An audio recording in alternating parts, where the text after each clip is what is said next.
All right. Good morning, guys. Happy Tuesday that you guys had a great Memorial Day weekend, even though it was a little bit rainy, gloomy. But welcome to this week's RIP. And I've got Miss CJ Chelsea Peak. I'm super excited because she's awesome. She was Rookie of the Year for the Powerhouse team last year and just hit sales manager. And so talk about coming over objections this morning. And guys, I know that we kind of hear the same things, but sometimes you got to hear the same things to get the same things that work consistently to help your businesses grow, to help you close more sales, to help you hit the 10K club. Because at the end of the day, the reason why we're on this Zoom every single Tuesday is to help you hit the standard of 10K club, right? And so without further ado, I want to go ahead and introduce you to Miss Chelsea Peak. She's going to take it away. We're going to go over a few of the objections that you get in the home, some of those main objections. And what I love about what she did was we're going to tell you the objection, the verbiage, and why it works. Okay. So you really start to understand why you're getting the objection, how you overcome it, and why it works to overcome in this specific way. So let me go ahead and Miss CJ, do I have you, girl? I'm here. Good morning. Good morning. Okay. So let's talk all things objections. Give it to us. Tell us all those objections that you get that everybody wants to just shut down and say, darn it, I got that daggone objection again. Let's go. All right, awesome. Well, first, thank you so much for giving me the opportunity to present. I appreciate it.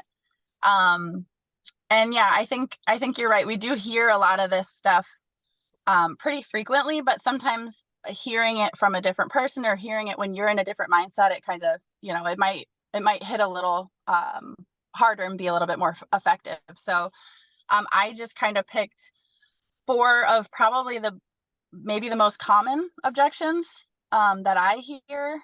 But the main thing that I do want to point out is that if you're not connecting with a person that you're sitting with, it really doesn't matter how you say it or what you say, because the trust and that connection isn't there. So the main thing before going into these objections is just to make sure that you're connecting with the person that you're sitting with. So I use steps 1 through 3 to really get to know the person, or get to know the people that I'm sitting with. The second that I'm walking into the house, I'm commenting on their pictures or their houseplants because I love houseplants, or whatever it is. I'm trying to find something that I'm connecting or something that we might have in common. And I'm keeping my iPad closed. Honestly, my iPad probably stays in my bag. My phone stays in my bag. I'm really trying to put the focus on the person that I'm with. I want them to feel like I'm listening and that I really do care. And if I have my face in my phone or my face in my iPad, then they're not going to feel that connection. So, keeping your iPad closed. I think that's big, because connecting, George says all the time, is that you don't really have a closing problem. You have a connecting problem. Connecting leads to closing. They're interchangeable. And so, and one of the things that he said was that he almost had step 1 as listen. He almost named it listen versus connecting, because connecting is listening to the person that's in front of you. So you can actually hear what it is that is important to them. So you can actually connect. And when you're not connecting, if you don't take the time to connect, there's unseen objections, like you're not seeing them, but they're feeling them. They're just not saying them out loud. And so you're breaking down that wall, that barrier, just like we say, sorry to catch you off guard, or sorry, I haven't come and seen you sooner when we're doing the door approach, is you have to be intentional. That doesn't mean you spend an hour connecting, because you're connecting throughout, but you really have to make sure that you slow down to speed up, to ask about them and to listen to them. Yep, absolutely. Yeah. So just like I said, ask questions about their family, start taking mental notes, because at this point you obviously are not taking physical notes, but try to take mental notes of maybe names or how many kids they have, or, whatever it is. But I think the main thing is listening. So like I said, find things that you can kind of relate with, but let them talk. I feel like people really want to tell their story, and that, they're proud to do that. So again, just make sure that connection point is there before you even open up your iPad. Good. Um, yeah, so one of the first um, objections that I put in here is, I think it's probably a pretty common one for a lot of us, and that's just that they want to wait until their family member, their husband, their daughter, whoever it is there, so that they can kind of review that um, with them and help them, maybe feel a little bit more confident in the decision that they're making.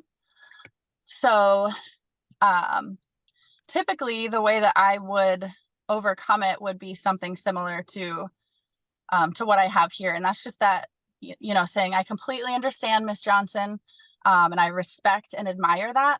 If you were my mother, I would want you to do the same thing.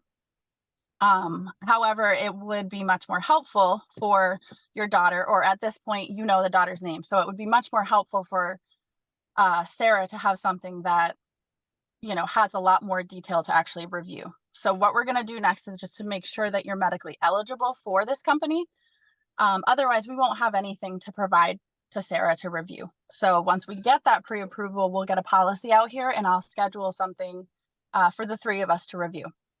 So the reason why, and I am not a psychologist, I don't know anything about psychology, but the reason why I think that this works is because you're starting out by complimenting the client,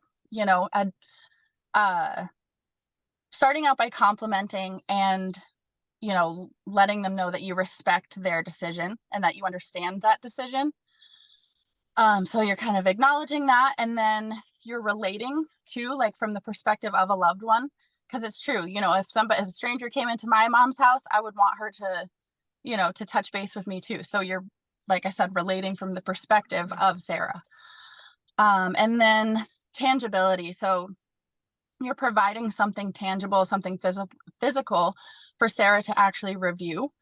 And something that I like to say is that a brochure can only tell you so much. A policy will be specifically designed for you.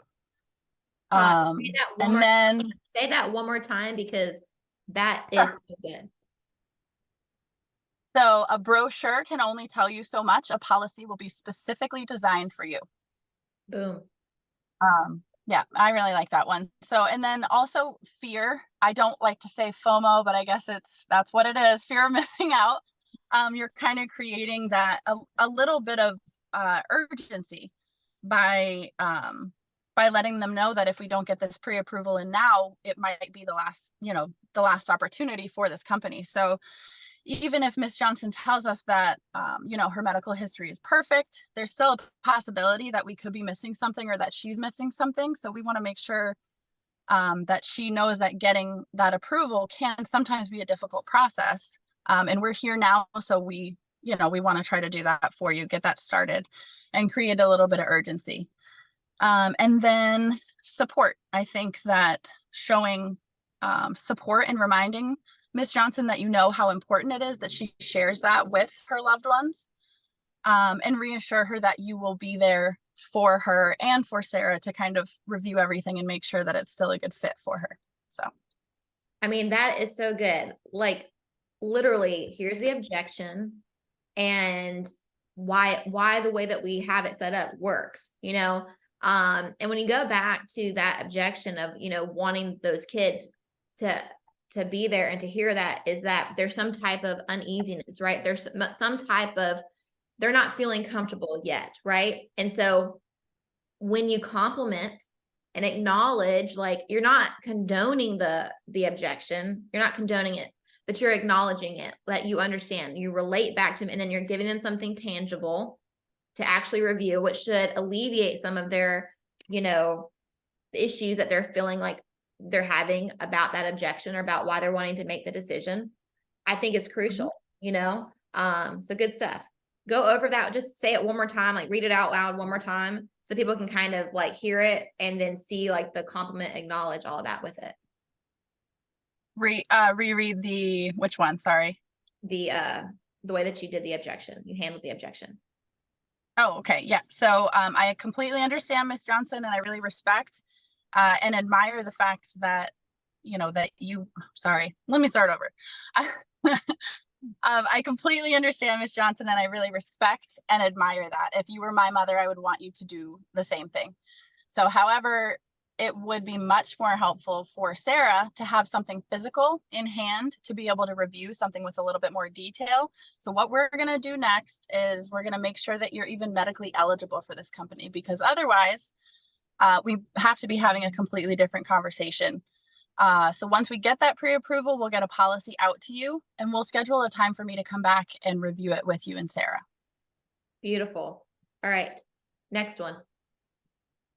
Next one. I can't afford it, or it's too expensive. So the way that I try to overcome this one is, again, acknowledging. So I completely understand that you're concerned about this fitting into your budget. My budget is pretty tight right now too. My job is just to make sure that you have a comfortable amount of coverage to leave for Sarah, but more importantly, something that's manageable for you every month. So having something is better than having nothing. So let's take a look at maybe lowering these numbers to something that's a little bit more comfortable for you. So the reason why I think that this works is, again, because you're acknowledging her concern first and foremost. You're letting her know that you hear her, and that you relate to her. I mean, I think everybody's budget's pretty tight right now. So again, acknowledging, relating, and then relevance and support. So showing support and relevance by letting her know that you understand, and you understand that it's not within her budget, but your job as a benefits coordinator, as an agent, is to make sure that you find something that is manageable for her. And then reassurance. So reassuring her by letting her know that having something is better than having nothing. I think a lot of people have this like all or nothing mentality, which I don't really understand in this case, but I've had people say, well, if I can't leave them this much, then what's the point? But I'd like to, show them some sort of a perspective again, like as the perspective of a loved one, by saying that, I wouldn't want my mom to be insurance broke, but I would be grateful for anything that she could leave me to help. So I like how you give the perspective of you. So like when I listen to you say that, I'm literally looking at you. You just changed from being the broker to the daughter, the beneficiary. So not only did you acknowledge it and relate to the client, you related to the need that the client is going to have, right? She doesn't want to leave this to her daughter, even though we have this all or nothing mentality. I have seen that too. It's like 5,000 ain't nothing. If I can't leave them 25,000, I don't want to do the 5. And so what do you feel like is the biggest reason why someone might get the, I can't afford it, it's too expensive, objection in the first place? So we know how to overcome it. Why do you think they get it in the first place? I mean, I guess I don't understand the question. I'm sorry. So why do you think the agent is getting that it's too expensive, I can't afford it in the first place? Oh, I guess I mean, it could be a couple of things. Maybe you're not listening to, or maybe you haven't quite understood why they want their coverage. Because a lot of the times the reason why I pick the 3 numbers that I do is based on what their goals are. So whether they want a cremation or a burial, or if that's all that they want, or maybe they want to leave behind something. So really paying attention to what they want. So maybe people are overshooting when it comes to leaving quotes, but also, I mean, a lot of people that we sit with are only on Social Security. So they are very, very limited to, to what they can afford. I think a really great thing too sometimes is like you show them, you think this is expensive, especially, and I feel like you get that more with clients that don't have insurance already in place. It's too expensive, Right. I can't afford that, because they don't already have that in their budget, and they've already waited so long to get it anyway. So they already have it ingrained in their mind if they continue to wait. I think that you can do is if you say, hey, I know that you think it might be expensive right now based off of your Social Security income and that 10% rule that we recommend, not going over 10% of their budget. Show them what it looks like if they wait 5 years. Show them what it looks like if they wait 10 years. Now you have something to compare it to. Would you rather pay, $25 a month for 5 or $55 for 5? Because anything can happen in the next 5 years to where you're thinking about it now, but you need it then. If you're thinking about it now, but you really need it then, and if you wait until you need it, how expensive it is if you can actually qualify, right? And so I have found that that's worked a little bit too. So good stuff. Yeah, definitely. Okay, so let's see. The next concern is I already have life insurance. I already have coverage in place. And so the way that I try to overcome that is again by complimenting. Starting out by complimenting. That's fantastic, Miss Johnson. I'm so glad that you had the foresight to get something in place when you did. But when was the last time your agent reviewed that for you? Sometimes I'll say that, sometimes I won't, but a lot of times that kind of creates a little bit of doubt, like, oh, I don't have an agent, or they've never reviewed it. And so then I would say something like, my job's to make sure that your coverage is taking care of you the best way that it can. You and your loved one, you and Sarah, the best way that it can. So what we're going to do next is just to see if you might be entitled to any cash back, any free insurance, discounts, or upgrades. Who did you say that policy was with, Miss Johnson? I think that's, go ahead. Mhm. No, you go ahead. No, I like that because, you're seeing some of these objections where you're going to get them at different stages of the presentation. And so obviously this is the one that you're going to get, at the end when you're about to ask for that policy after you've done your transition to life insurance, which again, this is why it's so important to do what in your transition to life insurance, to create doubt and deficit. That's the whole objective behind stage 4 is to educate, but to create a doubt and a deficit. That way it creates a call to action to get a policy to review, right? So again, that's fantastic. I'm glad that you had the foresight to get something in place. And then you're creating that doubt or deficit. When was the last time that you had that reviewed? Something so simple. And then you put your head down and make it a little bit awkward for them to answer that question. I don't know. And then I like how you said, my job is to make sure that the coverage is taking care of you. Just that verbiage right there, the coverage is taking care of you. Just like the coverage is going to take care of the loved one. Is this coverage taking care of you for you and your loved one in the best way possible? And then also you're ending that. So you've created the doubt and the deficit, and then you're ending it with something for them, right? It's like you're dangling a carrot in a good way. Hey, there might be some doubt and deficit. We need to figure this out. And then I'm also going to make sure there's not anything that you're entitled to, right? That you're dangling that. So sometimes people will just ask it and they won't give them a reason why. Hey, we got to make sure that you're not in the wrong thing, but then also getting everything that you should be getting. Mm-hmm. Yep. And you kind of explain this too, like the why it works. Again, it's obviously you're seeing a pattern here, but I try really hard to compliment first, to compliment and to acknowledge, because like I said, you're giving them that boost of confidence, that you agree with their decision, but also letting them know that there's a way to kind of overcome that fear. And when it comes to this specifically, you're complimenting the fact that they already have coverage. Some people will see this as like, oh, they're already covered, they don't need anything. But this is a good thing because they already see that there's value in having life insurance. And so the fear, so again, reminding them that they don't even, potentially have an agent, or if they do, that agent hasn't contacted them in a year or 2 years, whatever it is. And then that relevance and support, is just reminding them that, you might not have an agent, but right now, but you're going to. I'm here to support you. I'm here to help you, and make sure we put you in the best place possible. So. And what's beautiful and what you're seeing, guys, is that no matter the objection, there's a few changes in what she might do. But the reason why she has it laid out like this is so you can literally see that we're not changing it much up. You're going to have, a couple of different objections. It's very minimal that you get these off the wall objections. You're going to have the same objections every single week, and you're going to have the same way for the most of the time to handle it. Compliment, creating doubt, showing relevance and support. Anything else you want to add to that one?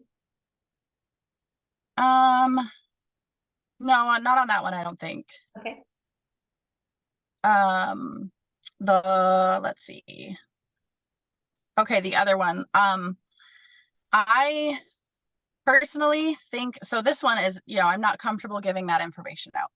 This one, not to like toot my own horn or anything, but I don't hear this one that often, because I think that if you've done a really good job connecting and building that trust throughout, you're probably not going to get this objection that often. I'm not saying I haven't gotten it. I have gotten it, but it's more rare, I guess, because I am one of those agents that will stay in a house for probably a little bit longer than I should, because I really like to build that connection. But again, connection, making sure that you're connecting. So, but when I do get this, I would typically say something like, I understand completely, Miss Johnson. This day and age, you do have to be really careful about who you give your information to. I applaud you for being so cautious. One of the main reasons we come out to you is because we know that you're getting overloaded with spam calls, texts, junk mail. We're getting it too. And we want to come out and just show you that we are who we say we are. We want to provide you our credentials, show you our license, and really get to know you as an individual. So it's really important to me that you feel comfortable. What are your main concerns? Now, I know that, we don't always try to ask a ton of questions, but to me, I want to know exactly what they're concerned about. Some people don't want to give out their banking because they've had their account hacked or whatever. I just want to get an idea before I try to jump into saving it, what their main concerns are. So again, I don't think I really have to go over the why it works. It's very similar. You're complimenting, you're acknowledging, you're relating, you're listening, really. But I do see, a few different areas where this might apply. And it's going to be in different steps of the presentation. I don't know about you guys, but sometimes I've had people say something like they're not comfortable giving out their medications, when you're trying to get a better idea of their health history, or they're not comfortable doing the carrier call, or they're not comfortable giving out their banking or social. So there's a few different ways that this could go. So I kind of tried to break it down based on, the three different objections that I just mentioned. With the medication part, I typically will just say something like, no problem, Ms. Johnson. I really just want to make sure that you're not overpaying on your medications. But if you're not comfortable giving me your medications, I typically don't push it in that step, because it's that part might not be that important to them. We can get that information after, once you do kind of jump into step 4, if that makes sense. I think what you're saying there is, and I just want to interject really quick. I think what you're saying there is it goes back to wherever they're stuck on. So if you're trying to move to the next step, but they're stuck on trust, then find something in steps 1, 2, or 3 that's going to help build that trust, right? That could be you just going over a little bit more living benefits so they can see a little bit more value being brought to the table before they show the prescriptions. That doesn't mean you're skipping a step. It means that you're reading the situation, right? And the more you know your clients and the more that you know each step of the presentation, you'll be able to see that. What I liked here when you're overcoming this objection is you ask that question, what is your main concern? If they don't verbalize, like she's saying, the way that you just situated that was, I'm not going to just try to overcome an objection that could be the smoke screen. Sometimes we get so in the moment of, I'm getting an objection, let me hammer in what I've been taught with, but how to overcome it. But you could be overcoming the wrong objection. And so if you don't ask that, and it feels a little bit awkward saying, well, what is your main concern? But it's a necessary question to ask so you can hear their thought process. And they still might not give you the full objection yet, but you have a little bit more information. You have one more piece of the puzzle. And then you take that piece of information and then you deal with that piece until you kind of uncover, I was burned 2 months ago, right? And then you can deal with how they were burned so they're not burned again, right? But ask them, what is that main concern? Okay, go ahead. No, that's so true, because I have in the beginning been trying to overcome things that they're not even that concerned about, so but the next one would be that they might not be comfortable doing the carrier call. So if they don't want to do the carrier call, so I would typically just say something like, since your policy hasn't been reviewed in a while, I just want to make sure that you're getting everything that you're entitled to. And the physical policy that you have is not going to give you all the information that a representative is going to give us. So that's when we would get them on the phone. But I don't run into this one too often, but I do feel like, just reminding them why you're there, why you want to make that carrier call. That typically helps to ease their mind a little bit. We're not trying to get a ton of personal information. We just want to make sure that you're in a good spot with what you have. And then let's see. So the last one, and this one, I feel like of these three is probably one of the most difficult to overcome, because this is their very personal information. This is very sensitive. And especially if they've been scammed, or if they've, if whatever it is, this is really a difficult one. But I typically would just say something again by acknowledging, I understand your concern. But once your information is put into this application and it's submitted to the carrier, I can't even see this information anymore. So I can assure you that your information is safe, but we do need to have that information in order to get that pre-approval in for you. Sometimes I will even go and kneel down next to, I tend to sit next to them, whether it's on the floor or whatever. I'll kneel down next to them anyway and show them their iPad, and I'll look myself up on Nipper. And let them see, they'll even see me typing in my social, but I'm looking myself up, and I'm showing them reminding them that I am licensed and that I can be trusted. So good stuff. Any closing words on psychology, their thought process, the client's thought process, the agent's thought process, for them to take into the field today, this week, as we kind of wrap up at 9:29? Honestly, I just think that it's, again, going back to the beginning. It's the most important part, and it might not seem that important, but it's just slowing down and connecting, really, really building that trust. Also, I didn't mention this before, but taking really thorough notes, knowing what their daughter's name is, knowing how many grandbabies they have, knowing where they grew up, what they did for work, anything that you can write down to connect while you're there. But then also, when you come back, if they see that you remember what their great granddaughter's name is, they're going to be like, wow, this person really does care, and they really did hear me. So I think connection is huge for overcoming objections, or even avoiding objections altogether. So good stuff. Good. And remember, a clear mind says go, a confused mind says no. So just make sure that they fully understand how you're helping them, whatever option it is that you're showing them, that it makes sense to them, right? Because if it makes sense and they get it, why would they say no? Right? Mm-hmm. So good stuff. All right. It's 9:30. Go enjoy your Tuesday. I hope this helped you overcome a few objections, and will help you see your name on the 10K list coming up on the next 10K. Have a great day, guys. Thanks.